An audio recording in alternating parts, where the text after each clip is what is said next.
Syekh Ibnu Athaillah As-Sakandari, Al-Hikam pasal 183-184. Keinginan mendapatkan sirul inayah. 183.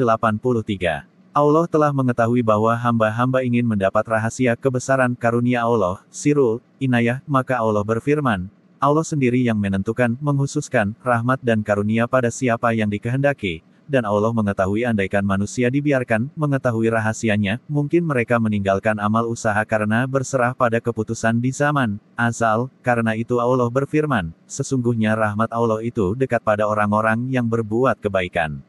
Syarah sir itu berarti, semua perkara yang ditutupi, karena itu sir dirahasiakan pada kita.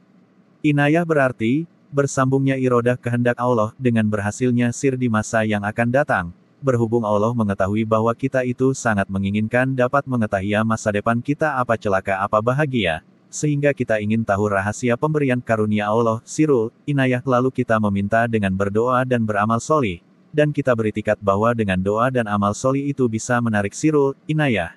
Maka Allah berfirman, Yahtassu bi rahmatihi men yashau, Allah sendiri yang menentukan, menghususkan, rahmat dan karunia pada siapa yang dikehendaki. Al-Baqarah, 105, untuk mencegah kita dan menghilangkan keinginan kita.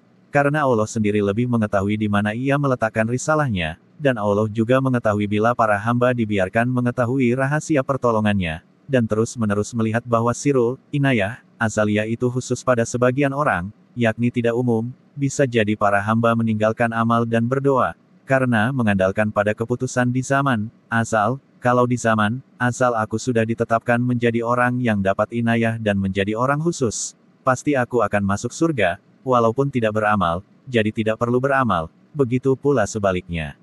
Karena itu Allah menunjukkan tanda-tanda orang yang mendapatkan inayah karunia, yaitu orang-orang yang berbuat baik dan memperbaiki perbuatannya.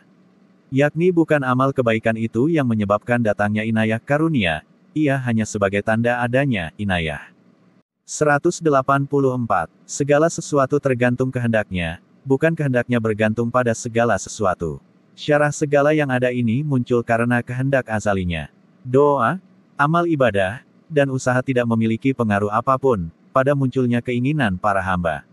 Semua bergantung pada hukum azali, lalu aturan kehambaan kita, adalah aturan harus dilakukan, yaitu berusaha, beramal ibadah, taat dan patuh dan senantiasa butuh kepada Allah SWT, sebagai perwujudan kepatuhan hamba kepadanya. Al-Wasiti mengatakan, sesungguhnya Allah SWT tidak mendekati si fakir karena kefakirannya, juga tidak menjauhi si kaya arena kekayaannya.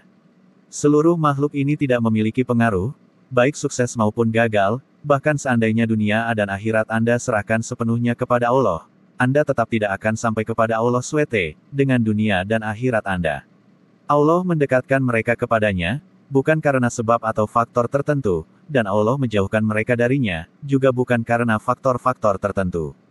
Allah SWT berfirman, siapa yang tidak diberi cahaya oleh Allah baginya, maka ia tidak akan meraih cahaya itu. Namun, bila Allah SWT menghendaki hambanya untuk meraih anugerahnya, maka si hamba pun ditakdirkan untuk berikhtiar, patuh dan beramal soleh serta ibadah yang benar, tetapi seluruh tindakan hamba itu tidak menjadi penyebab yang mengharuskan turunnya anugerah, namun amal ibadah dan kepatuhan itulah anugerah yang sesungguhnya, bersambung pasal 185-186.